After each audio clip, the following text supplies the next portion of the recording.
사랑하는 성도님, 한 주간 평안하셨지요? 네, 다시 이렇게 주일 뵙게 되어 너무나 반갑고 감사합니다. 인생은 만남입니다. 관계로부터 인생이 시작됩니다. 이 땅에 태어난 모든 사람은 관계, 즉 만남으로 인생이 시작되는 것을 알 수 있습니다.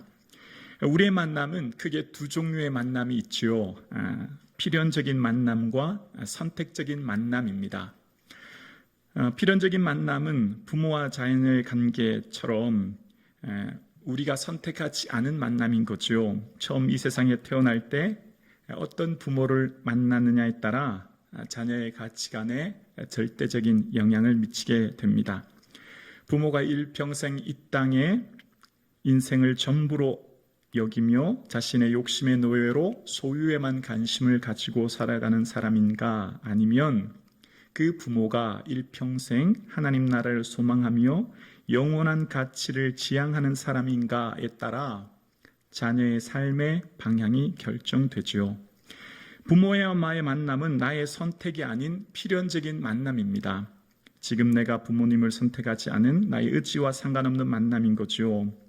반면 또 다른 만남이 있습니다. 바로 선택적인 만남입니다. 선택적인 만남은 바로 학교의 친구나 직장 동료와 상사 같은 관계이지요. 사람들은 시간이 지나면 자라면서 또 다른 사람들의 만남이 이어지는데 바로 친구라고 할 수 있습니다. 어떤 친구를 만나냐에 따라 인생이 서로에게 영향을 주고 받게 되는 것을 봅니다. 태어나서 교도소에 가고 싶은 사람, 전과자 되고 싶은 사람이 누가 있겠습니까? 그러나 주위의 친구가 그런 폭력적인 성향을 가진 친구라면 그런 영향을 받기 쉽지요. 직장도 마찬가지라 생각합니다. 어떤 직장 동료나 상사를 만나냐에 따라 그 회사에서 주어진 일에 감사하며 성실한 직원이 될 수도 있고, 매사에 불평하며 적당히 눈치 보는 기회주의자가 될 수도 있습니다. 이처럼 인생살이 가운데 어떤 사람을 만나느냐에 따라 내 삶의 목적과 방향에 지대한 영향을 끼치게 되는 것을 보게 되어집니다. 그래서 오늘날 우리 모두는 더 좋은 만남을 위해 부단히 애쓰는 것을 보게 되어집니다. 더 좋은 친구, 더 좋은 교수님, 더 좋은 직장 상사나 동료를 만나기 위해 나의 실력을 쌓고 준비하는 것을 보게 되어집니다.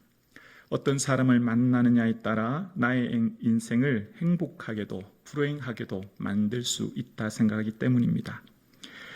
그래서 우리는 누구를 만나느냐가 우리 인생에 참으로 중요하다 늘 생각합니다. 그런데 만남의 복을 구하는 우리에게 내가 어떤 사람인가, 나 자신이 더 중요한 것을 보게 되어집니다. 더 좋은 만남을 위해 노력하기보다 나 스스로가 어떤 사람인가가 더 중요하다는 것을 우리는 말씀을 통해 깨닫게 되어집니다. 여러분, 나는 어떤 사람인가 라고 하는 것이요, 그 정체성이요, 어떻게 알 수 있습니까? 어떤 일을 하느냐 하는 직업이나 얼마만큼 가졌느냐라고 하는 소유나 얼마만큼 알고 있느냐라고 하는 지식보다 어쩌면 더 중요한 것이 나는 무엇을 위해 사느냐라고 하는 그 사람의 삶의 목적이 중요하다 생각합니다. 인생의 목적이 나의 삶의 방향과 내용을 결정하기 때문입니다. 인생의 목적을 위해 자신의 모든 것을 거기에 쏟아붓기 때문입니다. 오늘 일부 예배 드리시는 우리 성북중앙 가족 여러분 지난 한 주간도 무엇을 위해 사셨습니까? 다시 주어지는 내일도 또 한 주간도 여러분은 무엇을 위해 사시렵니까? 더 많이 가지려고, 더 많이 높아지려고, 더 많이 누리려고 살고 계십니까? 사랑하는 성북중앙 가족 여러분, 여러분의 인생의 목적이 무엇입니까? 왜 사시는지요? 무엇을 위해 사시는지요? 진지하게 고민해 본 적이 있으십니까? 목사님 그렇게 뻔한 말을 하세요. 아이들 키우고 또 교육시키려면 열심히 일해야죠. 또 주택 대출금도 갚아야 되고 편찮으신 부모님도 모셔야 되니 그냥 그렇게 열심히 주어진 삶을 살아야지요. 맞습니다. 주어진 삶의 자리를 충실히 살아가는 것, 하나님의 나라를 이루어가는 것 맞습니다. 그런데요, 우리의 인생의 궁극적인 목적이 예수 그리스도가 되기를 주님의 이름으로 축원합니다. 우리의 삶을 통하여 예수 그리스도를 보여주는 예배자로 살 수 있기를 주님의 이름으로 축원합니다. 출근해서 일하면서, 학교에서 공부하면서, 가정에서 집안일 하면서도 삶의 목적이 예수 그리스도가 되어지고, 나의 삶을 통하여 예수 그리스도가 보여지고, 예수 그리스도의 선한 영향력이 드러나는 은혜가 있기를 주님의 이름으로 축원합니다. 아무도 알아주지 않은 작고 보잘것없는 일도 예수 그리스도께서 기뻐하시는 일이라면 최선을 다할 수 있는 용기가 있기를 주님의 이름으로 축원합니다.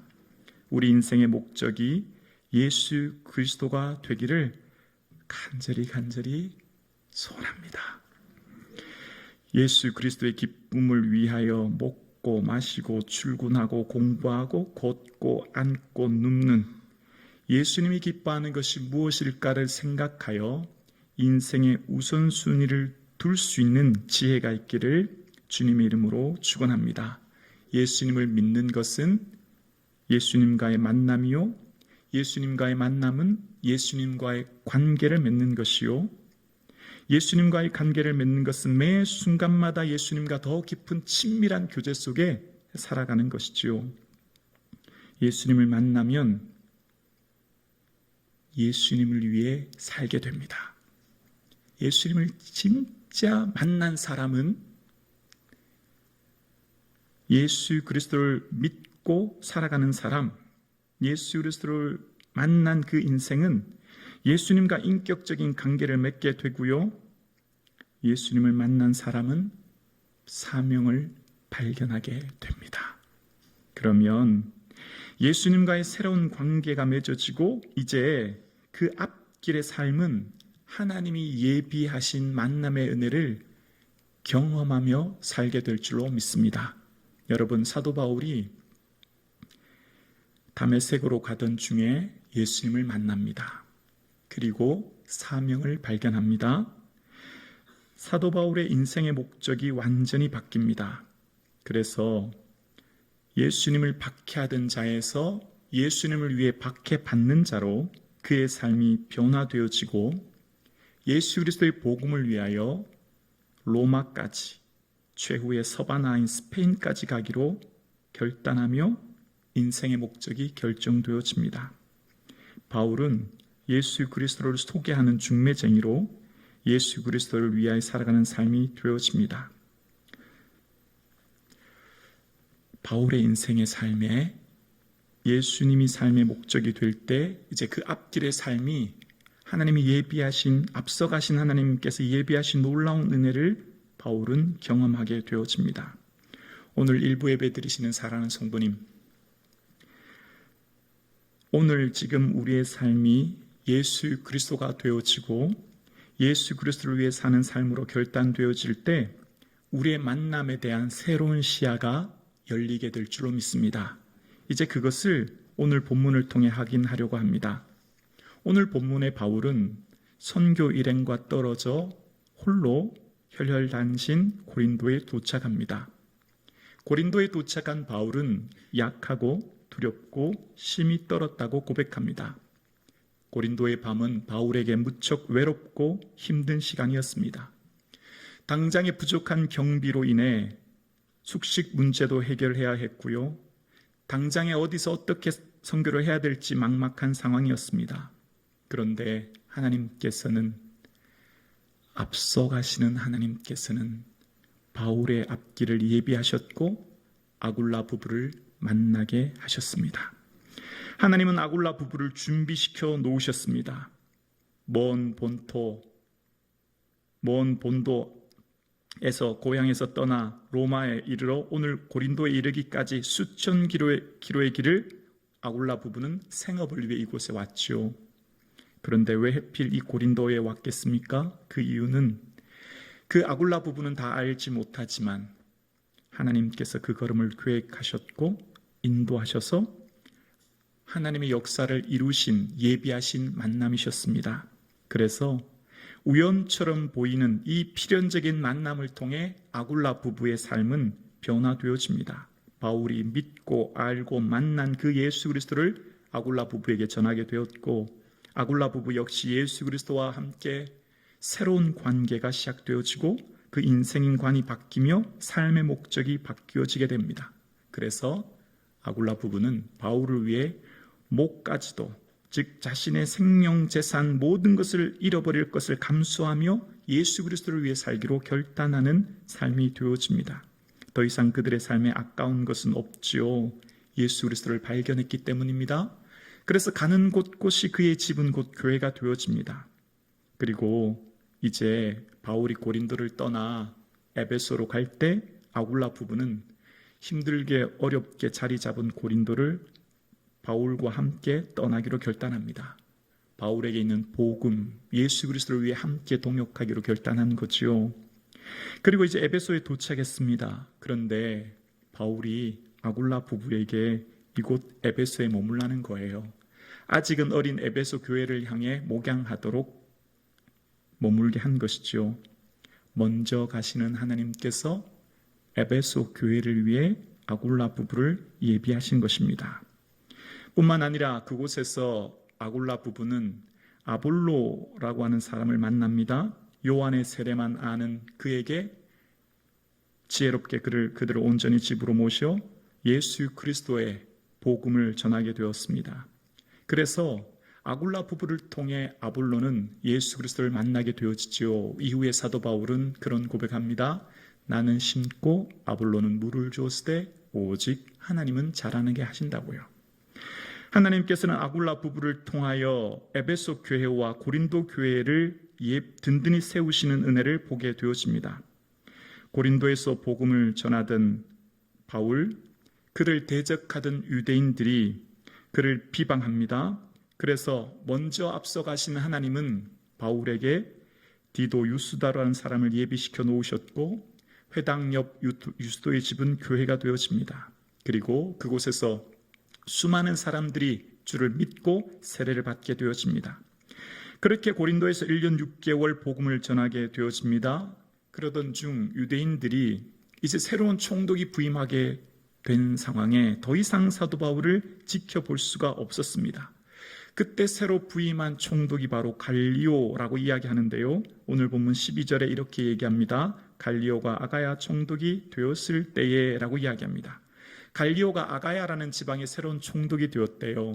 아가야라고 하는 것은 고린도와 아테네 전부를 포함하는 것입니다. 우리로 말하면 인천이 경기도에 속한 것처럼 그런 개념인 거죠. 그러니까 고린도의 새로운 총독이 부임하게 된 것을 보게 되어집니다. 자, 제가 먼저 결론부터 말씀드릴게요.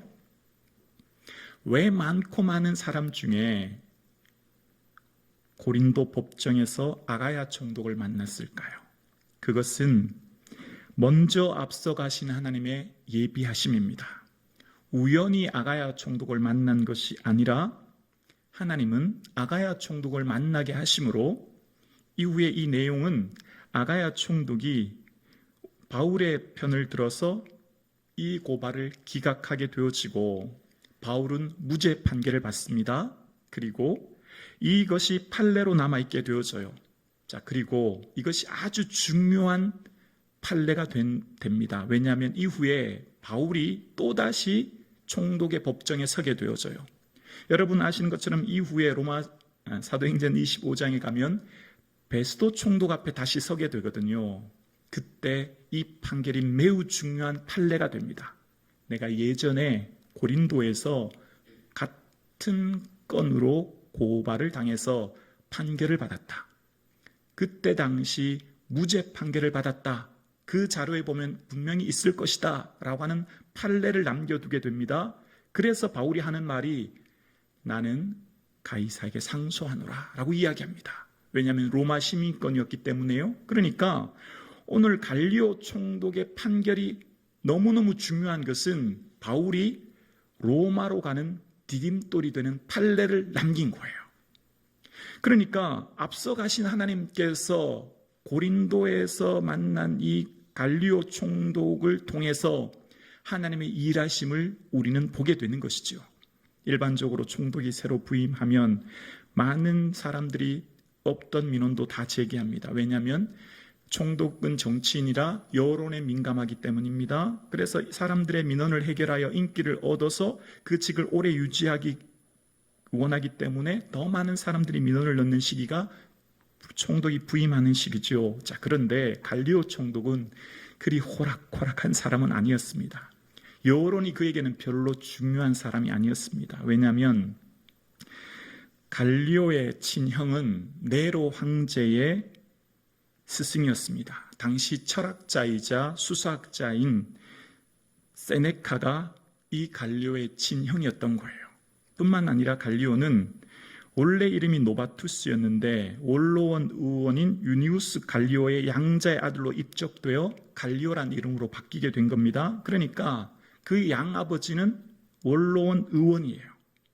갈리오는 여론의 향배에 그리 중요하지 않은 사람이에요. 왜냐하면 권력의 정점에 서 있는 사람이기 때문입니다. 그의 아버지와 그 형이 그 국가 당시 네로 황제와 밀접한 영향력을 가지고 있는 사람이었기 때문이에요. 그러니까 갈리오는 민심에 이리저리 휘둘린 사람이 전혀 아니었어요. 뿐만 아니라 갈리오는 아버지 유니우스 갈리오의 양자로 입작되었고 그 당시 학문의 꽃이라고 할 수 있는 수사학과 철학의 깊은 교육을 받게 되어집니다. 아주 깊은 지식을 가지게 되어집니다. 그래서 오늘 본문에 이 갈리오가 판결을 하게 될 때 이 판결 내용은 당시 총독으로는 할 수 없는 마치 철학자가 할 수 있는 답변을 갈리오가 하는 거예요.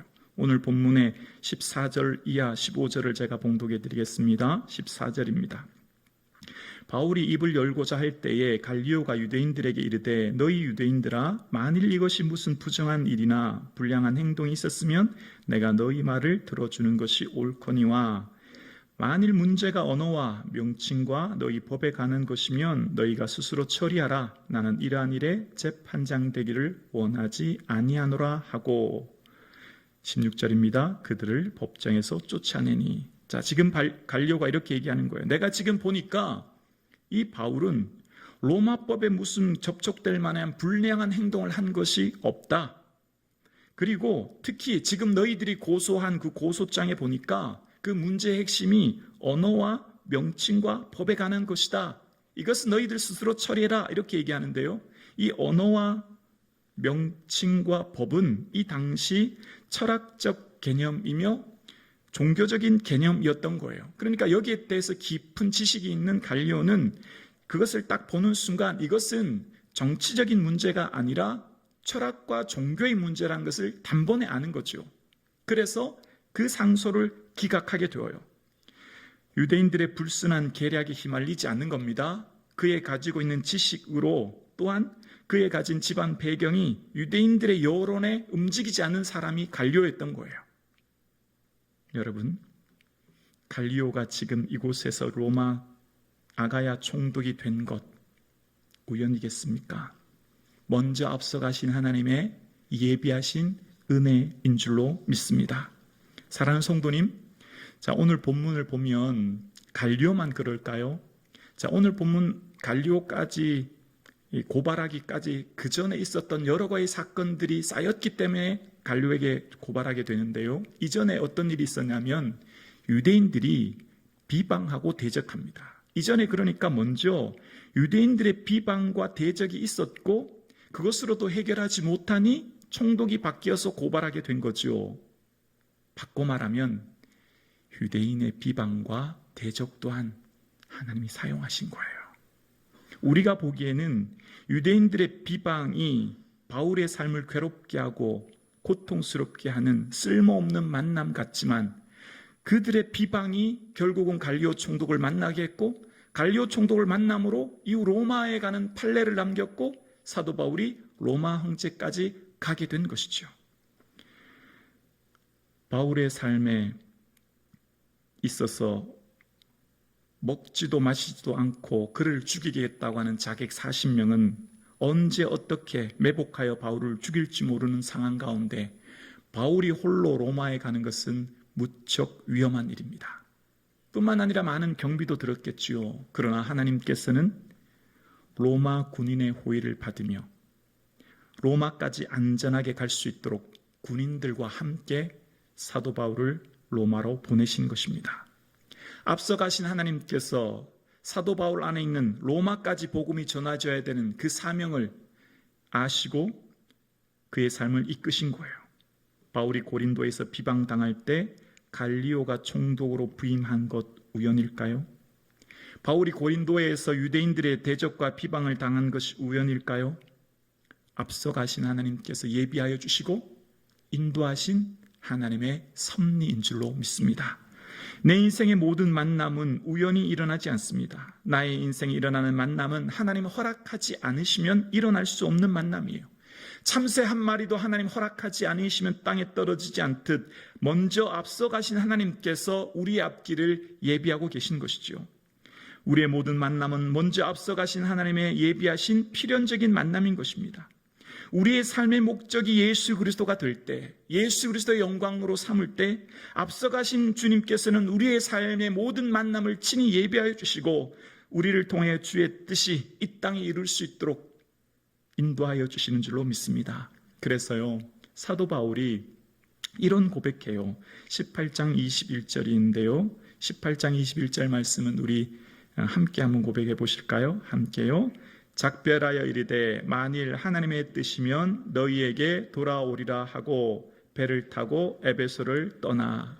아멘. 여러분, 바울이 지금 에베소 성도들이 사도 바울 선생님, 저희들과 좀 더 오래 계시죠? 좀 더 말씀을 듣고 싶습니다 라고 얘기했더니 바울이 뭐라고 하냐면요, 하나님의 뜻이면 너희에게 돌아오리라, 그렇게 얘기해요.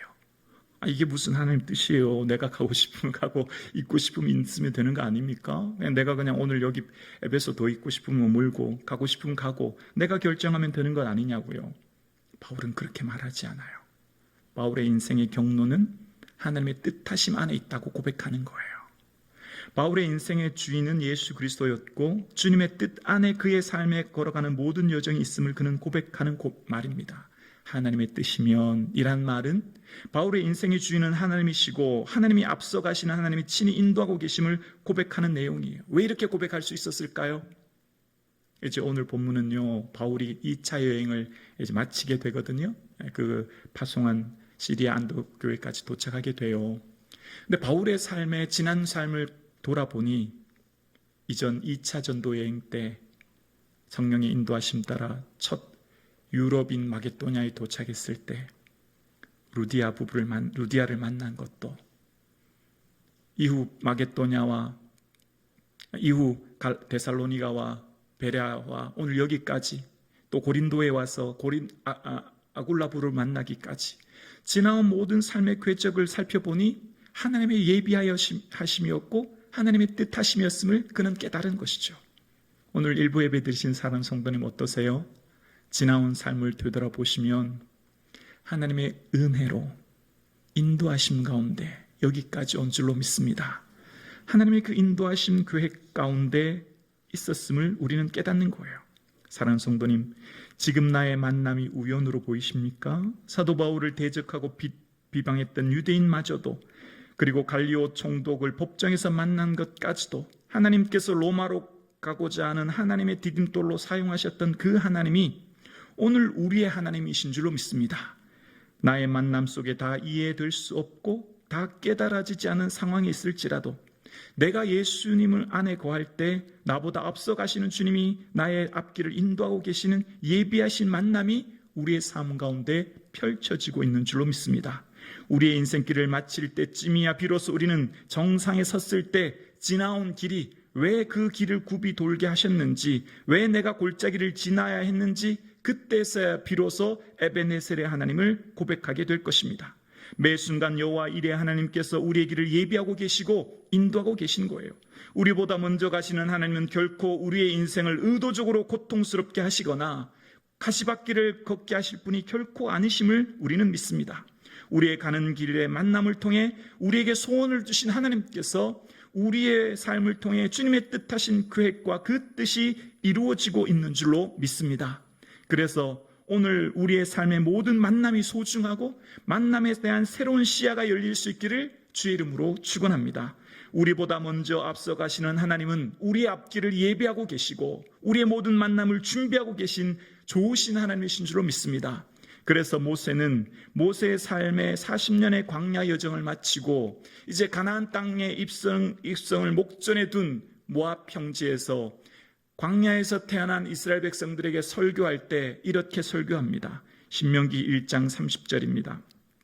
신명기 1장 30절에 모세가 고백합니다. 너희보다 먼저 가시는 너희의 하나님 여호와께서 애굽에서 너희를 위하여 너희 목전에서 모든 일을 행하신 것 같이 이제도 너희를 위하여 싸우실 것이며 광야에서 너희가 당하였거니와 사람이 자기의 아들을 안는 것 같이 너희의 하나님 여호와께서 너희가 걸어온 길에서 너희를 안으사 이곳까지 이르게 하셨느니라. 아멘. 광야 40년 동안 사도 모세의 삶이 하나님께서 먼저 가신 하나님인 것을 그는 고백하고 있습니다. 여러분 알고 계시죠? 이스라엘 백성들이 애굽에서 나올 때 블레셋 땅의 길로 가면 훨씬 빠른 길이었다는 걸요. 그런데 출애굽기 13장에 보면 하나님 그 길을 허락하지 않으세요. 왜냐하면 이스라엘 백성들이 전쟁을 보면 마음을 돌이켜 다시 애굽으로 돌아갈까 염려하셔서 블레셋 땅의 길이 가깝지만 해변길이 가깝고 몇 주면 갈 수 있는 짧은 길이지만 하나님은 그 길이 아니라 홍해 강야길로 가게 하십니다. 우리가 볼 때 좀 이해가 안 돼요. 좀 더 빠른 지름길로 가면 훨씬 좋을 텐데요.